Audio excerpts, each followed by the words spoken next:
अकाल मृत्यु वो मरे जो काम करे चंडाल का। काल भी उसका क्या करे जो भक्त हो महाकाल का। महाकाल कालों के काल, यह शक्ति उस मंदिर की है जहाँ मौत भी माथा टेकती है। जो इंसान सच्चे मन से महाकाल का एक बार नाम ले लेता है, उसके जीवन में मृत्यु का डर समाप्त हो जाता है। यह सब सत्य है या फिर कुछ रहस्य? पौराणिक ग्रंथों में भी यहाँ का वर्णन मिलता है। देश और विदेशों से दर्शन करने भक्त पूरे वर्ष यहाँ आते हैं। महाकालेश्वर मंदिर देश और दुनिया में बहुत प्रसिद्ध है। उसका एक कारण यह मंदिर अपने अंदर बहुत से रहस्य समाये हुए हैं। इस मंदिर की सबसे प्रसिद्ध भस्म आरती जो इंसान की चिता की राख से की जाती है।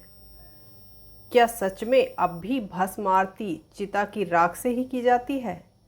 क्या काल भी यहाँ आने से पहले अनुमति मांगता है? क्यों कहते हैं कि यहाँ की आरती देखने मात्र से ही विपत्तियाँ टल जाती हैं? वह कौन सी अनदेखी शक्ति है जो इस मंदिर के बाहर निकलते ही अदृश्य हो जाती है? यह केवल एक पौराणिक मान्यता नहीं है। साधु संत कहते हैं कि जिसने महाकाल को देखा नहीं, उसने कभी मृत्यु को समझा ही नहीं। कहीं यह मंदिर समय के नियमों को तोड़ने वाला द्वार तो नहीं है?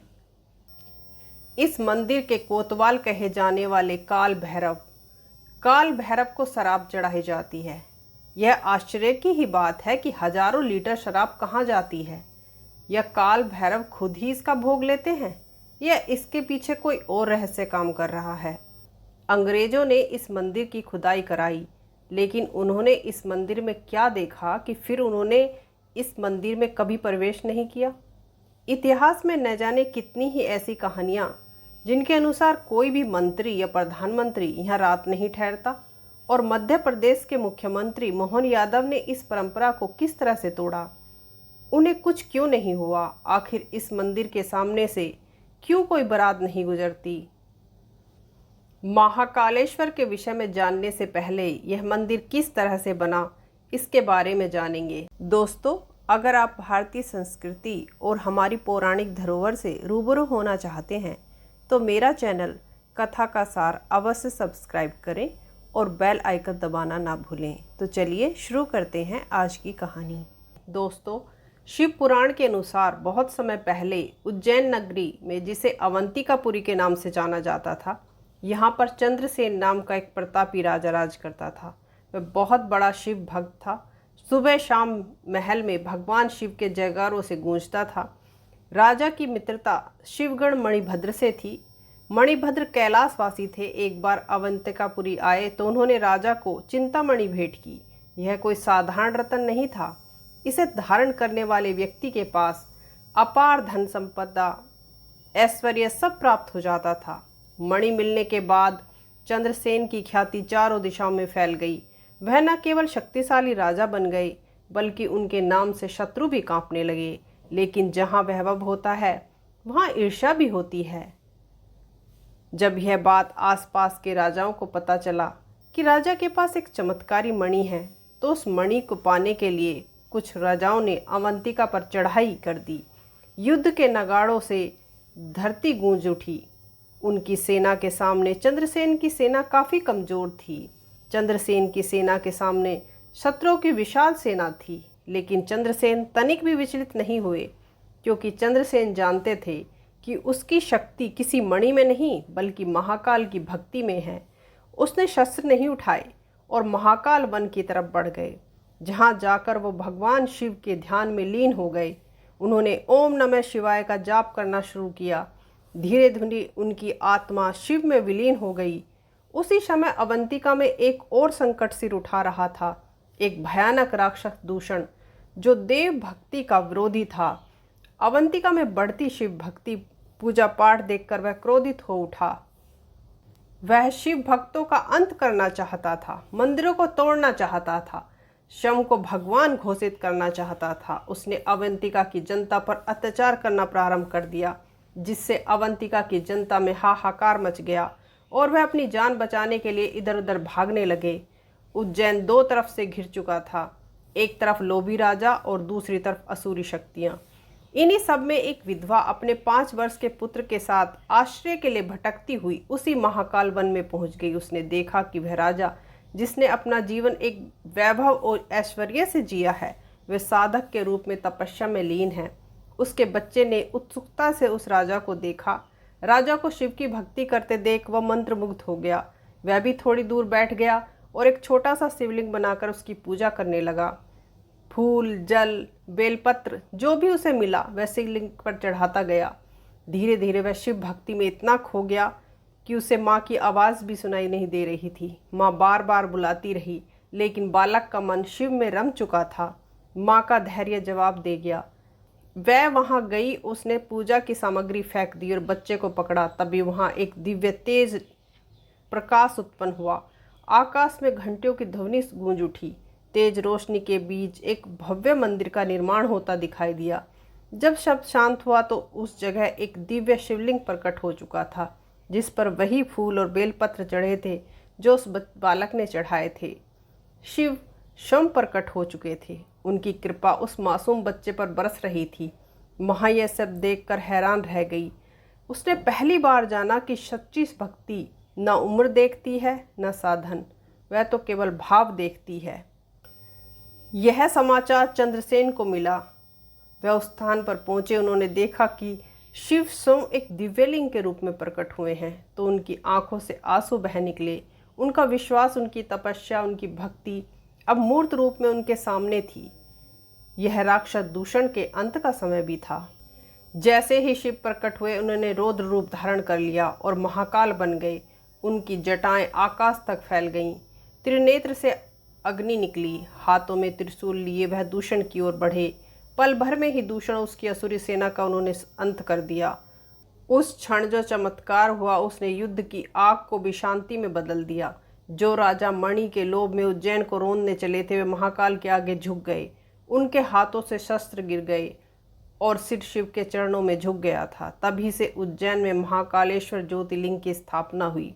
जैसे काशी के राजा बाबा विश्वनाथ, वैसे ही उज्जैन के राजा भगवान महाकाल। आज भी उज्जैन की हर सुबह शिव के नाम से शुरू होती है और हर रात महाकाल की आरती के साथ समाप्त होती है, क्योंकि वहाँ का राजा न कोई मनुष्य है और न ही कोई सिंहासन पर बैठता है। वहाँ के राजा तो स्वयं महाकाल हैं।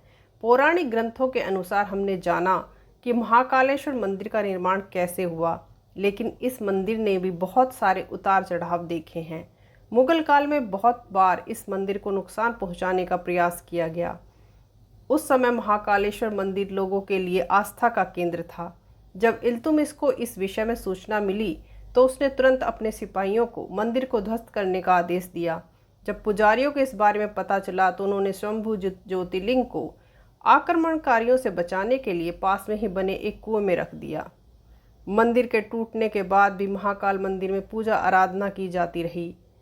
राणाजी राव सिंधिया ने उज्जैन में फिर से मंदिर का निर्माण कर ज्योतिर्लिंग की स्थापना की। दोस्तों, इस मंदिर महाकालेश्वर से जुड़े तमाम रहस्य हैं। सबसे रहस्यमयी शिवलिंग महाकालेश्वर का शंभू शिवलिंग है। यहाँ पर मौजूद शिवलिंग दिव्य ऊर्जा से भरपूर है। भक्तों का मानना है कि महाकालेश्वर के शिवलिंग में उनकी इच्छाओं को पूरा करने और उन्हें बुरी शक्तियों से सुरक्षा प्रदान करने की शक्ति है। महाकालेश्वर मंदिर के शिखर के ठीक ऊपर कर्क रेखा गुजरती है, इसलिए इसे पृथ्वी का नाभि स्थल भी कहा जाता है। यहाँ कण कण में शिव का वास है। यह भक्ति, आस्था और आराधना का अनोखा दरबार है, जहाँ भक्तों के सभी कष्टों का निवारण होता है और अंत में मोक्ष प्राप्त होता है। महाकालेश्वर मंदिर के ज्योतिर्लिंग की सबसे खास बात यह है कि यह एकमात्र दक्षिण मुखी ज्योतिर्लिंग है। हिंदू धर्मशास्त्रों के अनुसार दक्षिण दिशा मृत्यु और परलोक से जुड़ी है। यही कारण है कि महाकाल के रूप में भगवान शिव इस दिशा में मुख किए हुए हैं। यह अनूठी विशेषता महाकालेश्वर को अन्य 11 ज्योतिर्लिंगों से अलग बनाती है। उज्जैन का महाकाल मंदिर 3 तलों से बना है। सबसे नीचे वाले तल में, जहाँ पर साक्षात महादेव का ज्योतिर्लिंग स्थापित है, मध्य तल में भगवान शिव को ओंकारेश्वर के रूप में पूजा जाता है। वहीं सबसे ऊपर तल पर नागचंद्रेश्वर मंदिर है, जो साल में सिर्फ एक बार नाग पंचमी पर खुलता है। ऐसी मान्यता है कि तक्षक नाग आज भी गुप्त स्थान पर यहाँ रहते हैं। यहाँ पर जो प्रतिमा है उसमें भगवान शिव देवी पार्वती के साथ शेष नाग पर विराजित हैं। विश्व में अन्य कहीं भी ऐसी प्रतिमा देखने को नहीं मिलती। उज्जैन शहर से मात्र कुछ ही किलोमीटर की दूरी पर स्थित है काल भैरव मंदिर। जो भी भक्त महाकालेश्वर के दर्शन करने के लिए पहुंचते हैं वह अवश्य ही काल भैरव मंदिर जरूर जाते हैं, क्योंकि बिना काल भैरव मंदिर जाए महाकालेश्वर के दर्शन अधूरे माने जाते हैं। मंदिर के पुजारियों के अनुसार इस मंदिर का वर्णन स्कंद पुराण के अवंती खंड में मिलता है। इस मंदिर में भगवान काल भैरव के वैष्णव स्वरूप का पूजन किया जाता है। काल भैरव भगवान शिव के रौद्र और तांत्रिक रूप हैं। मान्यताओं के अनुसार काल भैरव तामसिक प्रवृत्ति के देवता माने जाते हैं, इसलिए उन्हें मदिरा यानी शराब का भोग लगाया जाता है। महाकालेश्वर में भी बाबा काल भैरव को शराब चढ़ाने की परंपरा है। महाकालेश्वर मंदिर में बाबा काल भैरव को शराब चढ़ाने की परंपरा है। इस मंदिर में शराब चढ़ाने का प्रचलन सदियों से जारी है, लेकिन आज तक यह कोई नहीं जान सका कि बाबा काल भैरव को जो शराब चढ़ाई जाती है वह कहाँ जाती है, क्योंकि भक्तों का मानना है जो शराब बाबा काल भैरव को चढ़ाई जाती है उसे स्वयं काल भैरव ही पी जाते हैं। इसके पीछे का कारण वहाँ से जो शराब है वो गायब हो जाती है। पुजारी शराब से भरा कटोरा भैरव के मुंह के सामने कर देते हैं और देखते ही देखते शराब मूर्ति के होठों से गायब हो जाती है। ऐसा लगता है कि मानो मूर्ति शराब पी रही है। और सबसे चौंकाने वाली बात कि मूर्ति में कहीं कोई सुराग नज़र नहीं आता, फिर शराब कहाँ गायब हो जाती है, यह भी एक रहस्य ही है। ब्रिटिश काल में एक अंग्रेज अफसर ने इस चमत्कार को धोखा मानते हुए शराब का पता लगाने के लिए मंदिर की खुदाई करा दी थी और मूर्ति को तोड़वाने की कोशिश भी की थी, लेकिन उसके हाथ कुछ भी नहीं लगा। इस घटना के कुछ दिनों बाद ही उसकी रहस्यमय तरीके से मौत हो गई। इस घटना के बाद फिर अंग्रेजी सरकार ने मंदिर परिसर की तरफ छेड़छाड़ करने से मना कर दिया था। महाकाल की नगरी होने से काल भैरव को उज्जैन नगरी का सेनापति भी कहा जाता है। काल भैरव को शत्रुनाशक भी कहा जाता है। इस मंदिर से जुड़ा एक और रहस्य है। भारत के ज़्यादातर मंदिरों के अंदर भगवान की जब भी आरती की जाती है तो दिए की बाती को प्रज्वलित करके की जाती है, लेकिन महाकालेश्वर मंदिर में जब भगवान शिव की आरती की जाती है तो वह भस्म की राख से होती है। भस्म किसी वस्तु का अंतिम रूप होता है, चाहे वह इंसान हो, लकड़ी या कोई वस्तु। जलने के बाद हमें अंत में भस्म ही प्राप्त होती है। महाकालेश्वर मंदिर में की जाने वाली भस्म आरती हिंदू पूजा में सबसे अनोखी और मनमोहक रस्मों से एक है। इसे देखने दूर दूर से लोग हजारों लाखों की संख्या में यहाँ पर आते हैं। यहाँ आरती सुबह लगभग 4 बजे की जाती है और इसमें भगवान शिव को पवित्र भस्म चढ़ाई जाती है।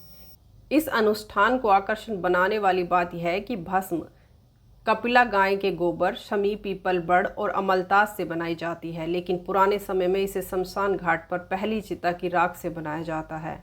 जी हाँ, ये सच है कि पहले यहाँ इंसान की देह की पहली चिता की राख से ही भस्म की आरती की जाती थी, लेकिन कुछ कारणों से अब इंसानी चिता की राख से भस्म आरती करना बंद कर दिया है। लेकिन कुछ लोगों का मानना है कि यहाँ आज भी इंसान की चिता की राख से ही भस्म आरती होती है, लेकिन इस बात को गुप्त रखा गया है। इंसान की चिता की राख से भस्म आरती की परंपरा हजारों वर्ष पहले शुरू हुई थी, जब उज्जैन को अवंतिका कहा जाता था। यह क्षेत्र महाकाल वन कहलाता था। यहाँ पर भस्म आरती को देखने के लिए सैकड़ों हजारों की संख्या में भक्त आते हैं। इसे देखने का बड़ा सौभाग्य मानते हैं। मंदिर के पुजारी मंत्रों और भजनों का उच्चारण करते हैं, भक्ति के साथ आरती करते हैं जो मंदिर परिसर में गूंजती है। ऐसी मान्यता है कि जो भक्त एक बार इस आरती के दर्शन कर लेता है फिर उसे कभी मृत्यु का भय नहीं सताता। भगवान शिव को शमशानवासी कहा जाता है। वे संसार की मोहमाया से परे हैं और जीवन के अंत को एक नई शुरुआत मानते हैं। शिव का निवास स्थान शमशान ही माना गया है, क्योंकि यहीं पर जीवन का अहंकार, दिखावा और पाखंड सब समाप्त हो जाते हैं। महाकालेश्वर मंदिर को लेकर कहा जाता है कि यह मंदिर शमशान भूमि पर बना है।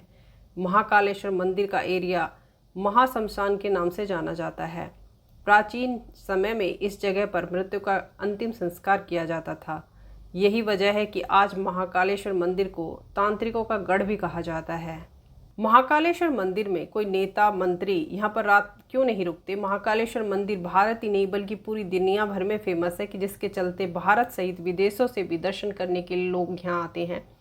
इस मंदिर में दर्शन करने के लिए बड़ी बड़ी हस्तियों के साथ राजनीतिक पदों पर आसन मंत्री, मुख्यमंत्री, राष्ट्रपति आदि सभी लोग आते हैं। लेकिन महाकालेश्वर मंदिर के दर्शन के बाद कोई भी बड़ा नेता या मंत्री उज्जैन में नहीं रुकते। अगर उन्हें रुकना भी होता है तो वे उज्जैन के बाहर किसी होटल या कहीं और रुकते हैं। अब आप सोच रहे होंगे कि ऐसा क्यों है, तो आपको बता दें कि जो भी नेता या मंत्री यहाँ पर रात को विश्राम करता है उसकी सत्ता चली जाती है।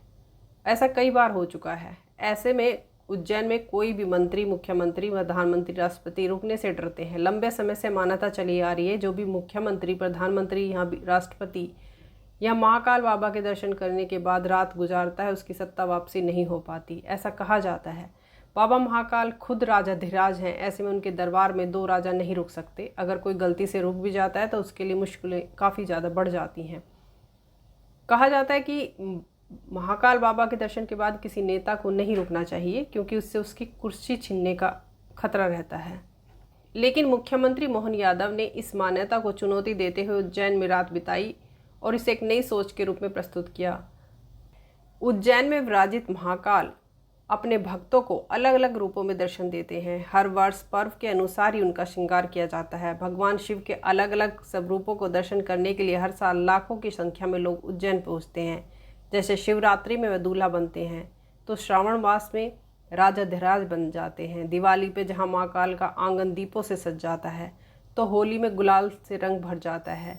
जहाँ ग्रीष्म ऋतु में महाकाल के मस्तक में मटकियों से जल गिरता है, तो कार्तिक मास में भगवान विष्णु को सृष्टि का कार्यभार सौंपने के लिए पालकी में विराजमान किया जाता है। महाकाल के हर रूप को देखकर व्यक्ति मोहित हो जाता है। महाकालेश्वर मंदिर को उज्जैन का राजा माना जाता है और यह मान्यता है कि उनके सामने से कोई भी व्यक्ति घोड़े या अन्य सवारी पर नहीं जा सकता। विशेष रूप से बारातों में कोई दूल्हा अक्सर घोड़ों पर सवार होता है, वो महाकालेश्वर के सामने से नहीं गुजरता। इसे अपशगुन माना जाता है। महाकाल के सामने से बारात ना निकालने की परंपरा सदियों पुरानी है। यह सिर्फ आस्था और सम्मान का प्रतीक है, जिसे सुनिश्चित किया जाता है कि कोई भी व्यक्ति महाकालेश्वर के सामने से सवारी करके ना जाए। यह परंपरा आज भी उज्जैन में निभाई जाती है। महाकालेश्वर मंदिर के अंदर जूना महाकाल नाम का एक शिवलिंग मौजूद है, जो अपनी रहस्यमय चमत्कार के चलते खूब चर्चा में रहता है। कहा जाता है कि आक्रमणकारियों के समय इस मंदिर में मौजूद असली शिवलिंग को कई बार नष्ट करने की कोशिश की गई, जिसे बचाने के लिए पुजारियों ने असली शिवलिंग यानी मुख्य शिवलिंग को यहाँ से हटा दिया और उसकी जगह पर दूसरा शिवलिंग रखकर पूजा करने लगे। लेकिन जब आक्रमणकारियों को खतरा मंदिरों से टल गया तो पुजारियों के द्वारा फिर से पुरानी वाले शिवलिंग को स्थापित किया गया। लेकिन अब जो दूसरा शिवलिंग बच गया था उसका क्या किया जाए, तो काफ़ी सोच विचार करने के बाद पुजारियों ने हटाए गए शिवलिंग को मंदिर के प्रांगण में ही स्थापित कर दिया। तब से इसे जूना महाकाल के नाम से जाना जाता है। हर साल महाकाल की सवारी से पहला पूजन जूना महाकाल का ही होता है, क्योंकि यह परंपरा आज भी जारी है। आम लोग इसे नज़रअंदाज करते हैं क्योंकि वो सिर्फ मुख्य ज्योतिर्लिंग पर जाते हैं, लेकिन जो साधना करता है उसे पता है कि महाकाल के दर्शन से पहले जूना महाकाल के दर्शन करोगे तो हर बाधा खुद जलकर राख हो जाएगी। महाकाल की शाही सवारी श्रावण मास में निकाली जाती है। पहले सोमवार से लेकर 4 या 5 सवारी निकलती हैं, जो महाकालेश्वर मंदिर के द्वार से शुरू होकर शहर के मुख्य मार्गों से होते हुए रामघाट तक जाती हैं, जहां शिवजी को शिप्रा नदी में स्नान कराया जाता है। सवारी शाम को 4 बजे के बाद शुरू होती है और रात तक चलती है। लेकिन महाकालेश्वर मंदिर से निकाली जाने वाली शाही सवारी के पीछे कुछ ऐसे रहस्य जुड़े हैं जिनके बारे में शायद ही आप जानते हो। आपकी जानकारी के लिए बता दें कि सवारी सबसे पहले चलते हैं काल भैरव, जो उज्जैन के कोतवाल हैं। माना जाता है कि बिना काल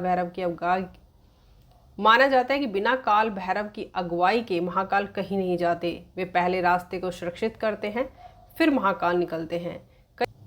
ऐसा माना जाता है कि महाकाल की सवारी का दर्शन करने से मुक्ति मिल जाती है। खासकर वे लोग जो कष्ट, रोग या मृत्यु के भय से जूझ रहे हैं, उनके लिए दिन वरदान है। इसलिए लाखों लोग भी इस सवारी में शामिल होते हैं। इस सवारी में चाहे कितनी भी परेशानियां क्यों ना आए, चाहे आंधी आए, तूफान हो, बारिश हो, ये सवारी 1 सेकंड के लिए भी नहीं रुकती, क्योंकि मान्यता है कि काल भी रुक जाए पर महाकाल की सवारी नहीं रुक सकती। जिस रास्ते से दिन में महाकाल गुजरते हैं, रात को वह रास्ता ऊर्जा से संवेदनशील हो जाता है। तो दोस्तों, ये थे महाकालेश्वर से जुड़े हुए सभी रहस्य जिनके बारे में आज हमने इस वीडियो में बात की। आशा करते हैं कि आपको ये वीडियो पसंद आई होगी। अगर आपको ये वीडियो पसंद आई हो तो हमें लाइक करें, हमारे चैनल को सब्सक्राइब करें और कमेंट्स में हर हर महादेव अवश्य लिखें। धन्यवाद।